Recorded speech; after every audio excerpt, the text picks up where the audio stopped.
Morning వార్తలు వెళ్ళే ముందు హైదరాబాద్ గ్రేటర్పై హైదరాబాద్ ఆపరేషన్ మొదలైందని చెప్పొచ్చు. ఎందుకంటే తెలంగాణ రాష్ట్రానికి తలమానికంగా ఉన్నది హైదరాబాద్ మహానగరం. ఆ మహానగరంలో ఎవరైతే ఏ పార్టీ అయితే అధికారంలో ఉంటుందో ఆ అధికారానికి ఆనుకోనున్నటువంటి, అధికారానికి అండదండగా ఉన్నటువంటి ఏ పార్టీ అయినా అక్కడ ఉన్నటువంటి ఆ ప్రభుత్వము ఏర్పాటు చేసుకున్నటువంటి భాగస్వామ్యం ఉంటుంది. అందుకోసమే హైదరాబాద్పై గ్రేటర్ హైదరాబాద్పై హస్తం ఒక ఫోకస్ పెట్టిందని చెప్పొచ్చు. ఆ ఫోకస్ ఏ విధంగా ఉంది, ఆ ఫోకస్ సంబంధించిన అంశం ఏ విధంగా ఉంది, ఒకవేళ సాధ్యం అవుతుందా కాదా అనేటువంటి పరిస్థితిలో ఉంది. గ్రేటర్పై ఆపరేషన్ హస్తం, గ్రేటర్పై ఆపరేషన్ రాజధానిపై పట్టు కోసం ఎన్నికలకు ముందే పట్నం ప్రయత్నం, నాడు ఉనికి లేని పార్టీకి నేడు పట్టు, బలమైన కేడర్ ఉన్న లీడర్ల కోసం సంప్రదింపులు. చూసినాం, స్టార్ట్ అయింది, మొదలైంది. ఇక్కడ ఉన్నటువంటి నేపథ్యం ఏదైతే గ్రేటర్పై ఉందో గ్రేటర్పై ఆపరేషన్ సక్సెస్ అయింది. గ్రేటర్పై ఆపరేషన్ కూడా మొదలైన సందర్భాన్ని కూడా మనం చూస్తున్నాం. తెలంగాణ అసెంబ్లీ ఎన్నికలో బీఆర్ఎస్కి ఊరట దక్కింది. ఏదైనా ఉంది అంటే అది గ్రేటర్ హైదరాబాద్ పరిధిలోనే. ఇక్కడ కాంగ్రెస్ కేవలం ఒక్క స్థానంలో మాత్రమే విజయం సాధించింది. దీంతో హస్తం పార్టీ తెలంగాణలో అధికారంలోకి వచ్చినా గ్రేటర్పై పట్టు చిక్కలేదు. ఈ నేపథ్యంలో సీఎం రేవంత్ రెడ్డి ఇప్పుడు గ్రేటర్పై ఫోకస్ పెట్టారు. సైలెంట్గా ఆపరేషన్ హస్తం షురు చేసినట్లు కనిపిస్తుంది. బలమైన కేడర్ ఉన్న లీడర్లను కాంగ్రెస్లో చేర్చుకునేందుకు సంప్రదింపులు జరుపుతున్నారు. ఈ క్రమంలోనే మర్యాదపూర్వకంగా భేటీలు నిర్వహించినట్టు తెలిసింది.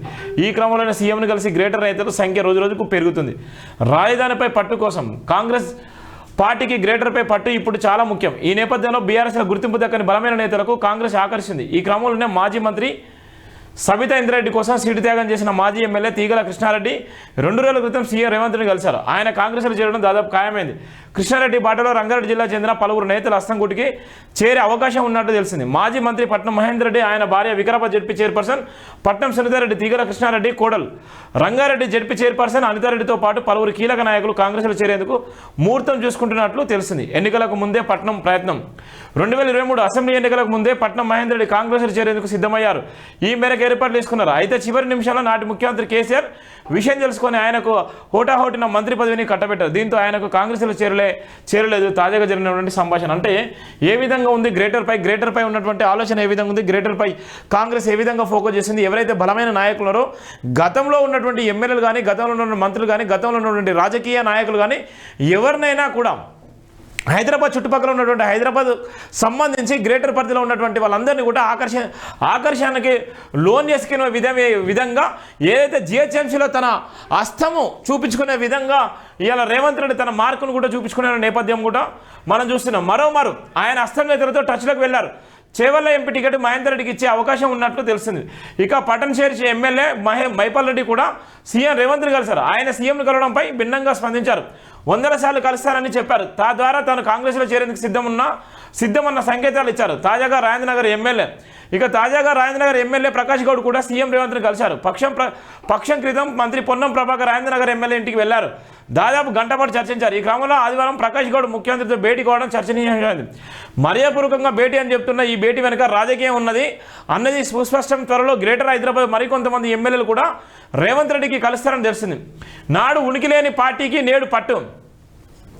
బీఆర్ఎస్ పార్టీకి గతంలో గ్రేటర్ పరిధిలో ఏ ఉనికి కష్టంగా మారింది. జిహెచ్ఎంసీ ఎన్నికల్లో పోటీ చేస్తే 2-3 కార్పొరేటర్లు మాత్రమే గెలిచేవారు. ఈ పరిస్థితి 2001 నుంచి తెలంగాణ ఏర్పడి 2014 అధికారంలోకి వచ్చేవారు కొనసాగింది. కానీ 2014లో బీఆర్ఎస్ అధికారంలోకి వచ్చాక గులాబీ నేతలు గ్రేటర్పై ఫోకస్ పెట్టి వివిధ పార్టీ నాయకులను చేర్చుకున్నారు. దీంతో ఆ తర్వాత జరిగిన జిహెచ్ఎంసీ ఎన్నికల్లో బీఆర్ఎస్ మేయర్ పీఠం దక్కించుకుంది. 2020లో కాస్త బలం తగ్గిన రెండోసారి గ్రేటర్ పీఠం కైవసం చేసుకుంది.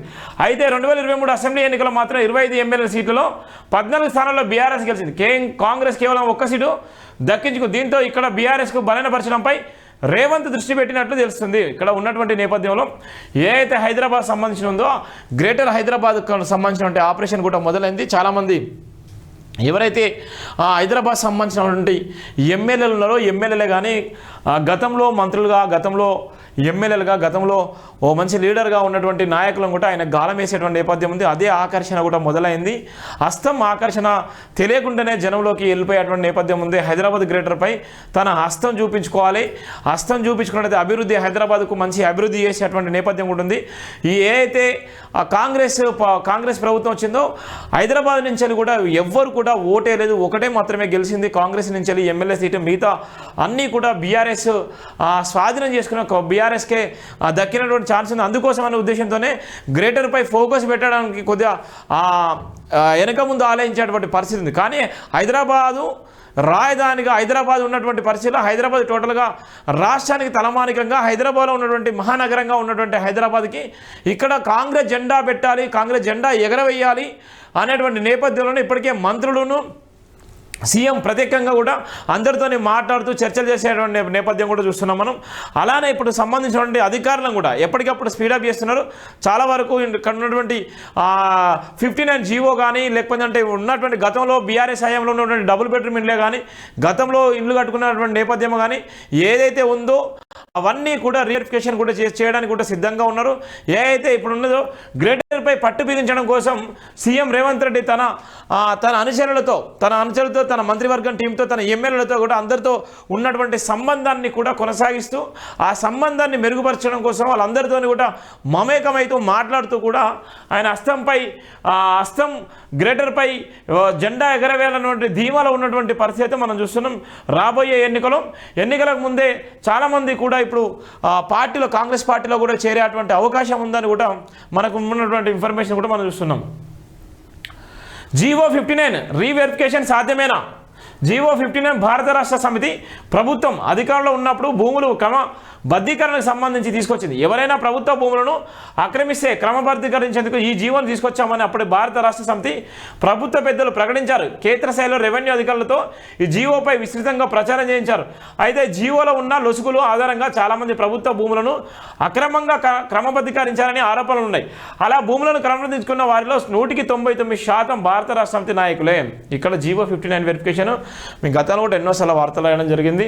ఈ 59, 58 జీవోలకు సంబంధించినటువంటిది 111 జీవో సంబంధించిన అనేది బీఆర్ఎస్లో ఉన్నటువంటి నాయకుల కోసమే, బీఆర్ఎస్లో ఉన్నటువంటి నాయకులు బాగు కోసమే, బీఆర్ఎస్లో ఉన్నటువంటి నాయకులు జేబులు నింపుకోవడం కోసం మాత్రమే తీసుకొచ్చినటువంటి 59 జీవో వల్ల కొన్ని వేల కోట్ల విలువైనటువంటి భూములు కొన్ని లక్షల కోట్ల రూపాయలు దండుకొని ఇష్టానుసారంగా బీఆర్ఎస్ నాయకులు ఇష్టానుసారంగా చేసుకునే నేపథ్యం ఉంది.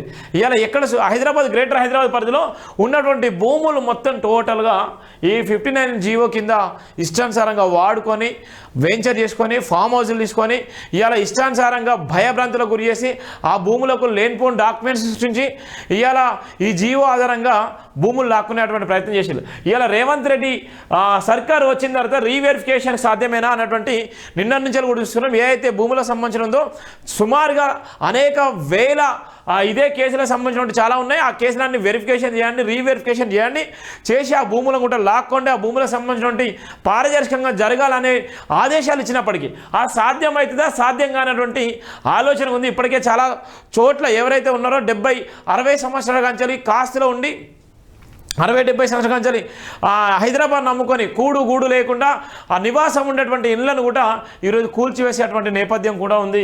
ఇలా ఆ సందర్భంలో జీవో 59 రీవెరిఫికేషన్ సాధ్యమైనటువంటి ప్రధానంగా కూడా వార్త రాసినటువంటి సందర్భం కూడా ఇక్కడ మనం చూస్తున్నాం. ఎందుకోసం అంటే ఇది సాధ్యమైతే ఎంతమందికి సాధ్యమవుతుంది, ఎవరు నిజంగా బాగుపడతారు? రీవెరిఫికేషన్ చేస్తే ఒకవేళ ఎన్ని ప్రభుత్వ భూములు నిజంగా మళ్ళా తీసుకోవాల్సిన అవసరం ఉంది. ఆ ప్రభుత్వ భూములు తీసుకొని పేద ప్రజలకు పంచిపెట్టాల్సిన అవసరం కూడా ఉంది. కానీ ఇది ఎంతవరకు సాధ్యమవుతున్నటువంటి ప్రధాన వార్త కూడా ఇక్కడ మనం చూస్తున్నాం. విమర్శలు ఉన్నాయి. కాంగ్రెస్ పార్టీ అధికారంలోకి వచ్చిన తర్వాత జీవో 59కి సంబంధించి రోజుకొక సంచలనమైన అంశం తెరపైకి వస్తుంది. అంతేకాదు నిషేధ జాబితాలో ఉన్న భూములను భారత రాష్ట్ర సమితి నాయకులు జీవో 59 పేరుతో క్రమబద్ధీకరించుకున్నారని కాంగ్రెస్ ప్రభుత్వం గుర్తించింది. ఈ క్రమంలో గత ప్రభుత్వ హయాంలో అక్రమంగా క్రమబద్ధీకరించిన భూముల వ్యవహారంపై రేవంత్ దృష్టి సారించారు. కేసీఆర్ ప్రభుత్వ హయాంలో తీసుకొచ్చిన జీవో 59 రీవెరిఫికేషన్ చేయాలని నిర్ణయించారు. గత భారత రాష్ట్ర సమితి హయాంలో జీవో 59 తెరపైకి తీసుకొచ్చింది. ప్రభుత్వ భూముల్లో దశాబ్దాల నుంచి ఇల్లు కట్టుకొని ఉంటున్న వారికి ఆ స్థలాన్ని క్రమబద్ధీకరణ చేసేందుకు జీవో 59 తీసుకొచ్చింది. ఆ భూముల్లో నివాసం ఉంటున్న వారి నుంచి క్రమబద్ధీకరణ పేరుతో కొంత ఫీజు వసూలు చేసింది. ఆ స్థలాన్ని వారి పేరు మీద రిజిస్టర్ చేసింది. అయితే ఇందులో అనేక అక్రమాలు అవకతవకలు జరిగాయని ఆరోపణలు ఉన్నాయి. ఇలాంటి నిర్మాణాలు లేని ప్రభుత్వ భూములో ఎప్పటి నుంచో నిర్మాణాలు ఉన్నట్టు చూపించి ఎకరాల కొద్ది భూములను తమ పేరుతో భారత రాష్ట్ర సమితి నాయకులు రిజిస్టర్ చేయించుకున్నారని ప్రభుత్వం గుర్తించింది. పూర్తిగా పరిష్కారమైన క్రమబద్ధీకరించే రిజిస్ట్రేషన్లు కూడా చేసిన దస్తాలను మళ్ళీ పరిశీలించాలని ప్రభుత్వం నిర్ణయించింది. అంతేకాకుండా ఫీజులు చెల్లించి ఇక రిజిస్ట్రేషన్ కానీ దరఖాస్తులు ఉంటే రిజిస్ట్రేషన్ పక్కన నిలిపివేయాలని అధికారులను ఆదేశించింది. క్రమబద్ధీకరణ కోసం దరఖాస్తు చేసుకొని జీవోలో నిర్దేశించిన మేరకు ఫీజులు చెల్లించినప్పటికీ కొన్ని స్థలాలను కూడా ఇంకా రిజిస్టర్ చేసి కన్ఫరెన్స్ డీడీ ఇవ్వడం పూర్తి అవ్వకపోవడంతో ఇలాంటి ఫైల్స్ ఎక్కడికక్కడ నిలిపేయాలని ప్రభుత్వం నిర్ణయించింది. వ్యాప్తంగా ఇలాంటి ఫైల్స్ 1000 వరకు ఉన్నట్లు సమాచారం. విష్ణు ఎంత దారుణం, ఇంకా 1000కి పైగా ఇవే ఫైల్స్ ఉన్నాయి. 59 జీవోకి సంబంధించిన ఫైల్స్ అవి చాలా భయంకరంగా ఉన్నాయి. అవన్నీ కూడా బంద్ చేయండి అనేటువంటి ఆదేశాలు కూడా ఇచ్చినటువంటి నేపథ్యం కూడా మనం చూస్తున్నాం. చిన్న మధ్య తరహా పరిశ్రమలకు ప్రోత్సాహం. ఇందిరమ్మ రాజ్యంలో కాంగ్రెస్ ప్రభుత్వం చిన్న మధ్య తరహా పారిశ్రామికలకు ప్రోత్సహిస్తుందని ఎస్సీ ఎస్టీ బీసీ పారిశ్రామికవేత్తలను ప్రోత్సహించడానికి వాళ్ళందరూ కూడా సాయం చేయాలన్నటువంటి నేపథ్యం కూడా ఇక్కడ మనం చూస్తున్నాం. చిన్న మధ్య తరహా పారిశ్రామికలకు ఏదైతే ఉందో చిన్న మధ్య తరహా పరిశ్రమలకు వాళ్ళకు సాయం చేయండి, వాళ్ళకు అండగా నిలబడాలని అక్కడ ఉన్నటువంటి నేపథ్యం కూడా మనం చూస్తున్నాం. ప్రత్యేక రాయితీలు ఇస్తామని రాష్ట్ర ఉప ముఖ్యమంత్రి వర్యులు మల్లు బట్టి విక్రమకు తెలిపారు. కొన్ని చిన్న మధ్యతరగతి ఐటీ కంపెనీలు యానిమేషన్ గేమింగ్ విక్సయం కంపెనీలకు ప్రోత్సాహాలు అందించేలా బడ్జెట్ కేటాయింపులు ఉంటాయని వెల్లడించారు. సోమవారం డాక్టర్ బిఆర్ అంబేద్కర్ సచివాలయం డిప్యూటీ సీఎం కార్యాలయంలో ఐటీ పరిశ్రమల శాసనసభ వేల శాఖలు రూపొందించిన బడ్జెట్ సంప్రదాయాలపై మంత్రి దుద్దిల్ల శ్రీధర్బాబుతో కలిసి సంబంధిత అధికారులతో సమీక్ష చేశారు. ఈ సందర్భంగా సంబంధిత అధికారులు ఆ శాఖల పనితీరు విధానం గురించి పవర్ పాయింట్ ప్రజెంటేషన్ ద్వారా వివరించారు. ఈ వార్షిక సంవత్సరంలో చేపట్టే కార్యకలాపాలకు రావాల్సిన నిధుల గురించి నివేదిక అందజేశారు. ఈ సందర్భంగా డిప్యూటీ సీఎం మాట్లాడుతూ తెలంగాణలో పారిశ్రామిక వ్యాప్తి జరుగుతున్న నేపథ్యంలో డ్రై పోర్టుల ఏర్పాటుపై ప్రత్యేక ఫోకస్ పెట్టాలని అధికారులను ఆదేశించారు. రాష్ట్రంలో పరిశ్రమలు ఉత్పత్తి చేసే వస్తువులకు ఎగుమతులు పెంచుకోవడానికి డ్రై పోర్టులు ఆవశ్యకత ఉందన్న విషయాన్ని గుర్తు చేశారు. రాష్ట్ర వ్యాప్తంగా పెండింగ్లో ఉన్న పరిశ్రమల భూకేటాయింపులపై దృష్టి సారించాలని అధికారులకు ఆదేశించారు. పరిశ్రమల ఏర్పాటు కోసం రైతు నుంచి సేకరించిన భూమికి పరిహారం సముచితంగా ఇస్తామన్నారు. లీడ్ క్యాంపును గత ప్రభుత్వం పూర్తిగా నిర్వహణ చేసిందని దీనిని పునరుద్ధరణ ఇందిరమ్మ రాజ్యం చర్యలు తీసుకుంటుందన్నారు. రాష్ట్రంలో లేబర్ పార్కులు ఏర్పాటుకు కావాల్సిన చర్యలు తీసుకోవాలని చెప్పారు. Regional ring road, outer ring road మధ్యన ఇండస్ట్రియల్ క్లస్టర్ ఏర్పాటు చేయడం వల్ల రోడ్డు కనెక్టివిటీ పెరిగి రవాణా సమస్యలు లేకుండా ఉండడంతో పాటు ఆ ప్రాంతాల అభివృద్ధికి చెందాయని ఇండస్ట్రియల్ పార్కులో పారిశ్రామికవేత్తలు చేసే భూ కేటాయింపులో ఎస్సీ ఎస్టీలకు రిజర్వేషన్ ప్రాతిపదికను ప్రాధాన్యత ఇవ్వాలని సూచించారు. గత ప్రభుత్వం దీనిని విస్మరించిందన్నారు. మంత్రి శ్రీరామ్ మాట్లాడుతూ గ్రామీణ ప్రాంతాల్లో ఉన్న యువతకు ఉపాధి కల్పన పెంచడమే ప్రధానమైన ఆలోచనని నూతన ఎంఎస్ఈ పాలసీని తీసుకురాబోతున్నట్టు వివరించిన సందర్భం కూడా మనం చూస్తున్నాం. ఏదైతే ఉందో ఎస్సీ ఎస్టీ బీసీ ఓబీసీ వాళ్ళ కూడా చిన్న మధ్య పరిశ్రమలకు ప్రోత్సహించాలన్నటువంటి ప్రధాన వార్తను కూడా ఇక్కడ మనం చూస్తున్నాం. ఈ వార్తకు సంబంధించినటువంటి అంశాన్ని కూడా స్పష్టంగా చెప్పడం జరిగింది. ఏది ఏమైనప్పటికీ జేబీఎంలో ఉన్నటువంటి వార్తలతో పాటు వివిధ దినపత్రికల నుండి వార్తలు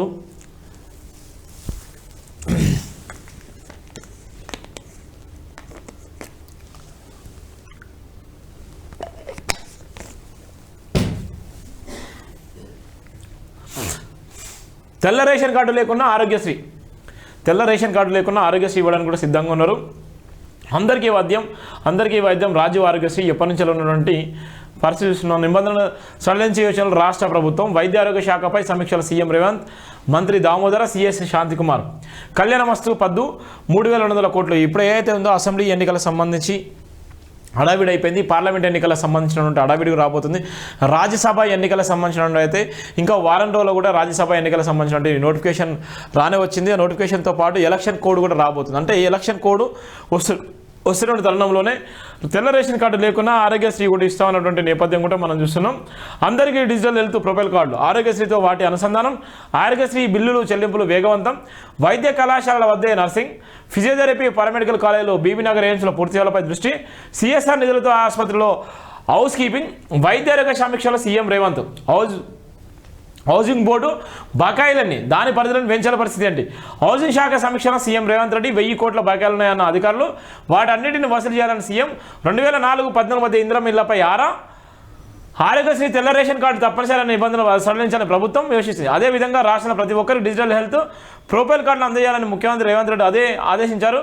డిజిటల్ హెల్త్ ప్రొఫైల్ కార్డుకు ఒక విశిష్ట సంఖ్యను కేటాయించాలని, దీనివల్ల అత్యవసర పరిస్థితుల్లో వైద్యం అందించే వీలుంటుందని అభిప్రాయపడ్డారు. ఈ కార్డులతో ఆరోగ్యశ్రీ సేవలను అనుసంధానించాలని సూచించారు. ఏదైతే ఉన్నాయో ఆరోగ్యశ్రీ సంబంధించినటువంటి అనుసంధానం చేస్తున్నారు. తెల్ల రేషన్ కార్డు లేకుండా ఆరోగ్యశ్రీ ఇవ్వడానికి కూడా సిద్ధంగా ఉన్నటువంటి పరిస్థితి ఉంది. కళ్యాణమస్తు ఏదైతే కళ్యాణమస్తు ఉందో దానికి సంబంధించినటువంటి 3200 కోట్ల రూపాయలు కూడా బడ్జెట్ పెట్టేటువంటి పరిస్థితి. తులం బంగారం హామీతో పెరిగిన బడ్జెట్. తమిళనాడు తరహాలో అమలుకు యోచన. త్వరలోనే అధ్యయనానికి వెళ్లనున్న అధికారులు. బీసీ విదేశీ విద్యానిధిని పథకానికి మరిన్ని నిధులు కూడా ఇచ్చేటువంటి నేపథ్యం మనం చూస్తున్నాం. ఏది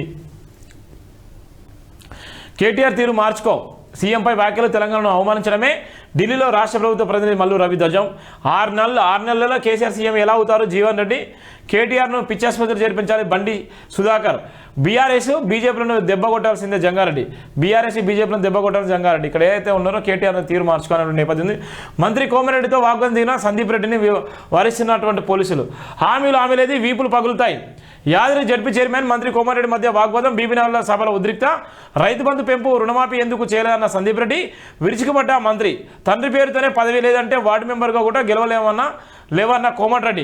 సర్కార్పై తప్పుగా మాట్లాడితే బీఆర్ఎస్ నేతలు వీపులు పగులుతాయని వ్యాఖ్య. రేవంత్ సాశక్తితో సీఎం అయ్యారు. ఆయన చిటికెన వేలుకు కూడా కేటీఆర్ సరిపోరు. రైతు బంధుపై తన వ్యాఖ్యలను వక్రీకరించాలని కోమారెడ్డి వివరణ.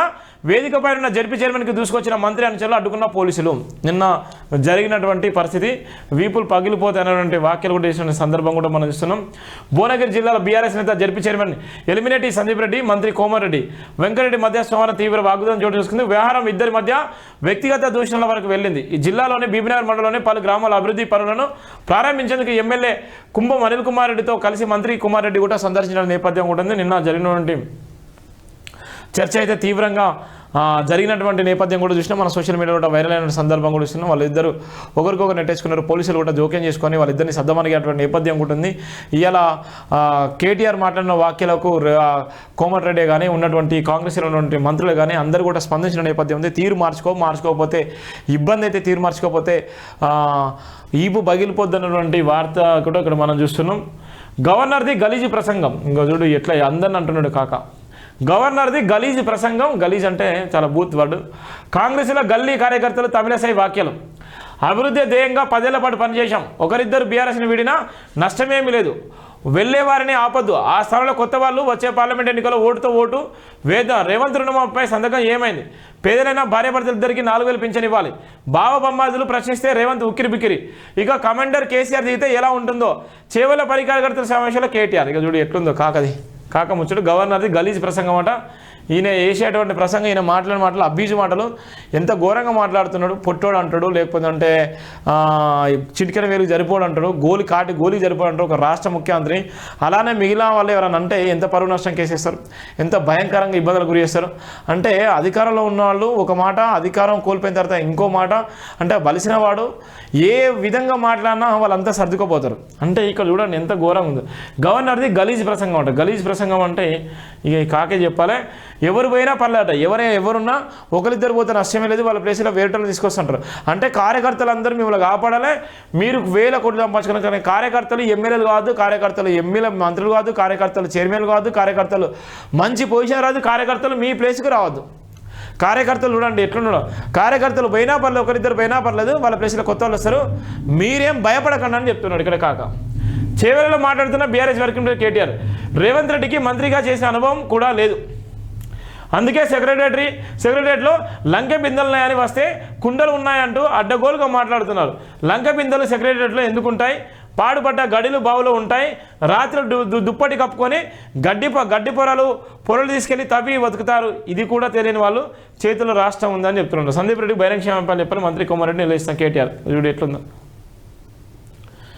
ఈటీఆర్ఓకు భూ సంతర్పణపై దర్యాప్తు. హైకోర్టు వద్ద ఉన్న ₹4,000 కోట్లు విలువైన భూము ధరదత్తం. గతంలో ఇది పెద్ద వివాదం అయింది. ఈటీఆర్ఓకి సంబంధించిన భూములు ఏదైతే ఇచ్చిల్లో దానికి సంబంధించిన భూములకు సంబంధించి 4,000 కోట్ల విలువైన భూమి ధరదత్తం చేసిన నేపథ్యం ఉంది. 30 లక్షలకే లీజుకు కట్టబెట్టిన గత ప్రభుత్వం. బీఆర్ఎస్ ఎంపీ పారిశారథి ట్రస్టుకు 15 ఎకరాలు, ఏడాదికి ఎకరానికి 2 లక్షల చొప్పున సాయి సింధు ఫౌండేషన్కి అప్పగింత. ఎన్నికల ముందు సాయి సింధు ఫౌండేషన్కి అప్పగింత. ఎన్నికల ముందు గత సర్కార్ రాసిన జీవో. ఈ గలీజ్పై కొత్త ప్రభుత్వం నజారు. ఐటీ కాలంలో అత్యంత ఖరీదైన స్థలం ఇది. ఐటీ సిటీకి కూతురు దూరంలో ఉన్న 15 ఎకరాల భూమిని గత సర్కార్ తమ ఎంపీకి కారు చౌకగా కట్టబెట్టింది. ₹4,000 కోట్ల విలువైన భూమిని ఏడాదికి ఎకరానికి 2 లక్షల చొప్పున మొత్తం 30 లక్షల చెల్లించేలా లీజుకు ఇచ్చింది. అంతేకాదు బీఆర్ఎస్ రాజ్యసభ సభ్యుడు పార్థసారథి రెడ్డి ట్రస్టీగా ఉన్న సాయి సింధు ఫౌండేషన్కు ఎన్నికల ముందు గోప్యంగా జారీ చేసిన జీవో ద్వారా ఈ భూమిని దారాదత్తం చేసింది. ఈ వ్యవహారంలో గత సర్కారు ఎంతలా దిగజారిందంటే హైకోర్టు జీవోను కొట్టివేసిన, లీజు కేటాయింపులు రద్దు చేస్తూ పునఃపరిశీలించాలని ఆలోచించిన పెడచేవిన పెట్టింది. పైగా లీజు నిబంధనలకు సంబంధించిన జీవోలను సవరణలు చేసి కొత్త జీవో ద్వారా మళ్ళీ పార్థసారథికి ట్రస్టీగా ఉన్న సంస్థకు భూములను కట్టబెట్టింది. అంటే చూడు ఎంత ఘోరమో. ఎన్ని వేల కోట్లు, 4,000 కోట్లు ఉన్నటువంటి భూమి 30 లక్షలకే ఇచ్చింది. 4,000 కోట్ల ఉన్నటువంటి భూమి ఎంతకి ఇచ్చింది? ఓన్లీ 30 లక్షలకు ఇచ్చింది. 4,000 కోట్లు ఎక్కడ, 30 లక్షలు ఎక్కడ? జియో ఏమైపోయింది, ఏ విధంగా ఇచ్చింది? ఎక్కడ అనుకున్నాం? గచ్చిబౌలిలోనే ఉన్నటువంటి ప్రభుత్వ ఇది భూమి. గచ్చిబౌలిలో హైటెక్ సిటీలో ఉన్నటువంటి 15 ఎకరాల భూమి దాని సుమారుగా 4,000 కోట్లు 4,000 కోట్ల రూపాయల భూమికి సంబంధించి 15 లక్షల రూపాయలకే మాత్రం ఇచ్చేటువంటి నేపథ్యం ఉంది. 4,000 కోట్ల భూమి 30 లక్షలకి ఇచ్చేటువంటి నేపథ్యం ఉందంటే బీఆర్ఎస్ హయాంలో ఎంత అవినీతి జరిగింది, బీఆర్ఎస్ హయాంలో ఎంత ఘోరం జరిగిందో మనకు అర్థమైపోతుంది. మోదీ మళ్ళీ గెలిస్తే ఇవి చివరి ఎన్నికలే. నియంత్రణపై ఆయన మొగ్గు, పుతిన్లా పాలించాలనేది బీజేపీ లక్ష్యం. ఆర్ఎస్ఎస్ భావజాలం విషపూరితం, ప్రజలే ప్రజాస్వామ్యాన్ని కాపాడుకోవాలి ఖర్గే.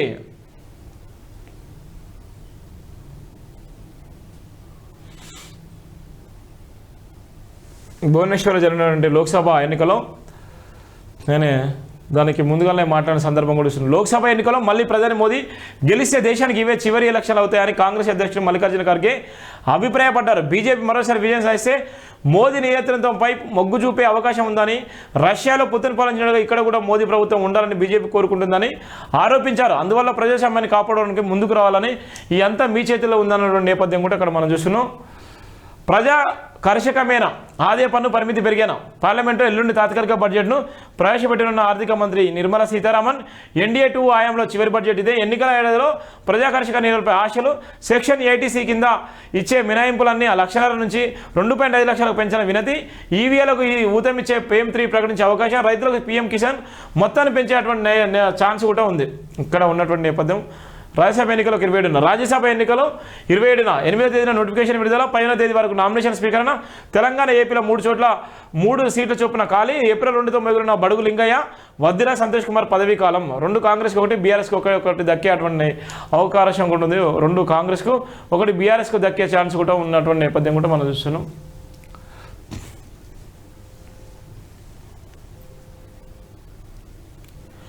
మోడీ మళ్ళీ గెలిచే చివరి ఎన్నికలు. టార్గెట్ బీఆర్ఎస్ ఎల్పీ విలీనం చేసుకునేందుకు కాంగ్రెస్ ప్లాను. సీఎంతో భేటీ. గులాబీ ఎమ్మెల్యేలు క్యూ. కంట్రోల్ చేస్తున్న హస్తం నాయకులు. 26 మంది ఎమ్మెల్యేలు మద్దతు వచ్చే వరకు వెయిటింగ్. 26 మంది ఎమ్మెల్యేలు మద్దతు వచ్చే వరకు వెయిటింగ్ చేస్తున్నారు. సుమారు ఇప్పటికే బీఆర్ఎస్కి సంబంధించిన బీఆర్ఎస్ ఎల్పీని కూడా తీసుకున్న నేపథ్యంలో, అంతకుముందు టీఆర్ఎస్ ఎల్పీ ఉంటే బీఆర్ఎస్ ఎల్పీగా మారిన నేపథ్యంలో ఇవాళ కాంగ్రెస్ ఎల్పీని కూడా తీసుకున్న నేపథ్యం కూడా అట్లున్నట్టయితే వీళ్ళు ఏది చెప్పినా అదే నడుస్తుంది. అక్కడ ఎక్కడ కూడా ఇబ్బంది ఉండని అటువంటి పరిస్థితి ఉంటుంది. ఇక్కడ ఉన్నటువంటి అందరూ కూడా 3 కూడా రెడ్డి సామాజిక వర్గానికి సంబంధించిన వాళ్ళు. ఇక్కడ ఉన్నటువంటి ఒక ఎమ్మెల్యే కాకపోయినా ఆ తర్వాత గారు లెజిస్లేటివ్ పార్టీ మేర్జ్ కేటీఆర్కు తగిన గుణపడని చెప్పేలా వ్యూహం. బీఆర్ఎస్పీని విలీనం చేసుకునేందుకు అధికార పార్టీ ప్లాన్ చేస్తున్నట్టు తెలిసింది. కాంగ్రెస్ చేరేందుకు ఇప్పటికే పలువురు బీఆర్ఎస్ ఎమ్మెల్యేలు రెడీగా ఉన్నట్టు ప్రచారం జరుగుతుంది. అందుకే సీఎంతో వరుసగా గులాబీ ఎమ్మెల్యేలు భేటీ అవుతున్నట్టు తెలుస్తున్నది. ఇక్కడ కాంగ్రెస్ వ్యూహాత్మకంగా అడుగులు వేస్తున్నది. అందరికీ ఒకేసారి అపాయింట్మెంట్ ఇవ్వకుండా వెయిటింగ్ చేస్తున్నది. విడుదల వారీగా సీఎంను కలిసేలా ప్లాన్ చేస్తున్నట్టు తెలుస్తున్నది. ఇలా నెమ్మదిగా బీఆర్ఎస్ శాసనసభ పక్షం చీలికను అవసరమైన 26 మంది ఎమ్మెల్యేలు మద్దతు కూడగట్టుకునేందుకు ప్రణాళిక రచించినట్టు కూడా ఇక్కడ మనం చూస్తున్న నేపథ్యం కూడా మనం చూస్తున్నాం. ఏదైతే ఉందో టార్గెట్ బీఆర్ఎస్ ఎల్పీని కూడా కాంగ్రెస్ సొంతం చేసుకునే నేపథ్యం, కాంగ్రెస్ విలీనం చేసుకునే నేపథ్యం ఉంది. ఇప్పటికే చాలామంది ఎమ్మెల్యేలు కూడా ఎమ్మెల్యేలు వివిధ పార్టీల ఉన్న నాయకులు కూడా రేవంత్ రెడ్డిని కలిసి ఆ పార్టీలో చేరేటువంటి అవకాశం ఉందని కూడా తెలుస్తుంది. చాలామంది ఇప్పుడు కూడా ఆయన క్యూ కట్టేటువంటి నేపథ్యం కూడా మనం చూస్తున్నాం. తెలంగాణ నుంచి రాజ్యసభకు సోనియా. ఇప్పటికే పీసీసీ నుంచి ఏఐసీసీ ప్రతిపాదనలు నిర్ణయం తీసుకోవాల్సింది హైకమాండే. ఖాళీ అవుతున్న 3 ఎలక్షన్స్. ఇందులో 2 స్థానాలు కాంగ్రెస్ ఖాతాలో. మరో స్థానంలో బీఆర్ఎస్ గెలిచే అవకాశం. కాంగ్రెస్ అగ్రనేత సోనియా గాంధీని తెలంగాణ నుంచి రాజ్యసభకు పంపించేందుకు టీపీసీసీ తీవ్రంగా ప్రయత్నిస్తున్నది. ఖమ్మం లేదా నల్గొండ జిల్లాలోని స్థానాల నుంచి లోక్సభకు ఆమెను పోటీ చేయించేలా ఏఐసీకి ఇప్పటికే ప్రతిపాదన పంపింది. రాజ్యసభ ఎన్నికలు షెడ్యూల్ రిలీజ్ అయింది. బీఆర్ఎస్ అభ్యర్థి ఎవరన్నటువంటి కూడా నేపథ్యం ఉంది. ఇప్పటికే తెలంగాణ నుంచి రాజ్యసభకు కూడా రాజ్యసభ లేదా సోనియా గాంధీకి సంబంధించినటువంటి అంశాన్ని గతంలో కూడా వాళ్ళు మీటింగ్ పెట్టుకొని కూడా మాట్లాడిన సందర్భం కూడా చూస్తున్నాం. ఒకవేళ లోక్సభ నుంచి పోటీ చేస్తారు, రాజ్యసభ నుంచి పోటీ చేస్తారు, రాజ్యసభ నుంచి అయితే అవకాశం ఉందన్నటువంటి పరిస్థితి అయితే మనం చూస్తున్నాం. జీవో 59 పై మళ్ళీ రీవెరిఫికేషన్ కూడా చేసిన నేపథ్యం. భూమిలో క్రమబద్ధీకరణ జరిగిన ప్రతి ఫైలును పునఃపరిశీలించాలని, అప్పటి వరకు ఎలాంటి నిర్మాణాలకు లేఅవుట్లకు పర్మిషన్ ఇవ్వద్దు ఉత్తర్వులు జారీ చేసిన జిహెచ్ఎంసీ కమిషనర్ రోనర్ రోసు. సుమారు 1000 ఫైళ్లకు బ్రేకు. అక్రమాలు జరిగినట్టు గతంలో ఆరోపణలు కూడా ఉన్న నేపథ్యం ఉంది. జూనియర్ రెవెన్యూ ఇన్స్పెక్టర్లు 3-4 గ్రామాలకు కలిపి ఓ పోస్టు. గ్రామ రెవెన్యూ పాలనకు సర్కారు కసరత్తు. ప్రతి పంచాయతీకి ఒక రికార్డ్ అసిస్టెంట్ సైతం ప్రభుత్వ శాఖలోని ఉద్యోగులకు ఆప్షన్. ల్యాండ్ ప్రొటెక్షన్ వెల్ఫేర్ స్కీమ్లకు వినియోగం. భూపరిపాలన డిజైన్ రూపకల్పనలో నిమగ్నం చేసేటువంటి నేపథ్యం కూడా మనం చూస్తున్నాం.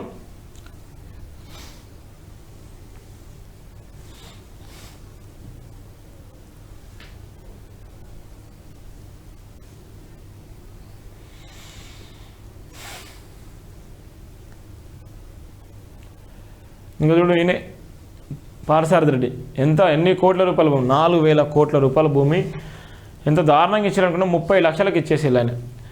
ఇటేరకు భూములు లీజు రద్దు, ఆ ప్రాంతంలో చేపట్టిన నిర్మాణాలు తొలగించండి.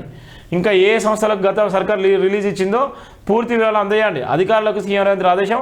5,000 కోట్ల భూమిని ఈటేర పార్థసారథి ట్రస్ట్గా కారు చౌకకే ఇచ్చిన గత బీఆర్ఎస్ సర్కార్ హైకోర్టు రద్దు చేసిన రూల్స్ మార్చి ఎన్నికల ముందు అప్పగింత. హైదరాబాద్లోని కానామెట్లో 15 ఎకరాల 60 ఏళ్లకు లీజు, 15 ఎకరాలు 60 ఏళ్లకు లీజు ఇచ్చిన నేపథ్యం ఉంది. ఇది మన కాక చేసినటువంటి భూములు.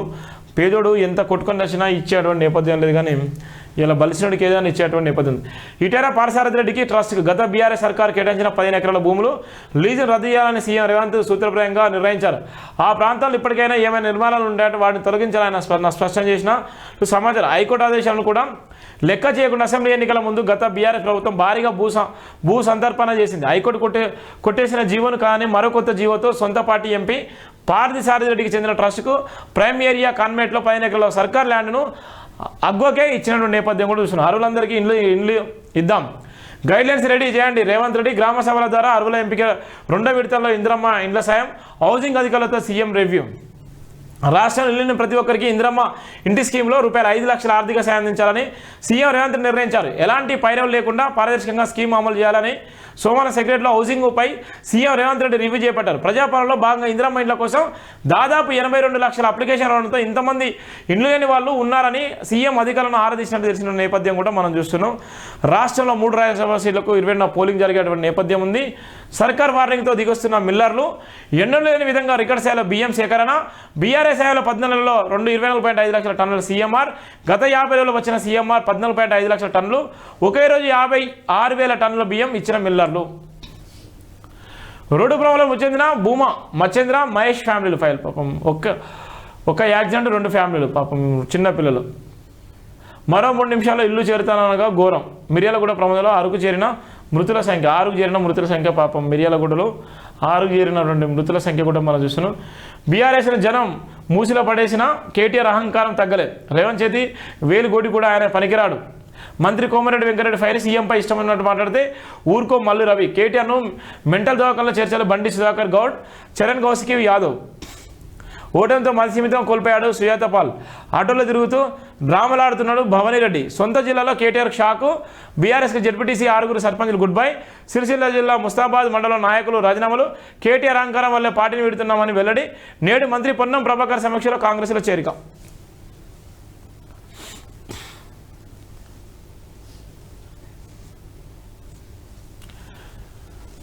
జైబీన్ దినపత్రికలోని వివిధ దినపత్రికలోని ప్రధాన అంశాలు కూడా చెప్పడం జరిగింది. దయచేసి ప్రతి ఒక్కరు కూడా జైబీన్ టీవీని సబ్స్క్రైబ్ చేసుకోండి, షేర్ చేయండి. ఎందుకోసం అంటే నాకు లా ఎగ్జామ్స్ ఉన్నాయి మార్నింగ్. దానితో పాటు నిరంతరం 1 నుంచి 2 గంటల దాకా ఈ పేపర్ వార్తలు సేకరించి పేపర్ వార్తలు రాసి మార్నింగ్ లైవ్ మాట్లాడేటువంటి ప్రయత్నం మాట్లాడుతున్నాను. కానీ చాలామంది వందలాది మంది లైవ్ను ఫాలో కాండి, సబ్స్క్రైబ్ చేసుకోండి, షేర్ చేయండి మాత్రం చెప్తున్నాను. ఇది మన గుండె చప్పుడు, మన ఆత్మగౌరవం. ప్రతి ఒక్కరు కూడా లైవ్ను సబ్స్క్రైబ్ చేసుకోండి, షేర్ చేసుకోండి. Thank you so much. జై భీమ్.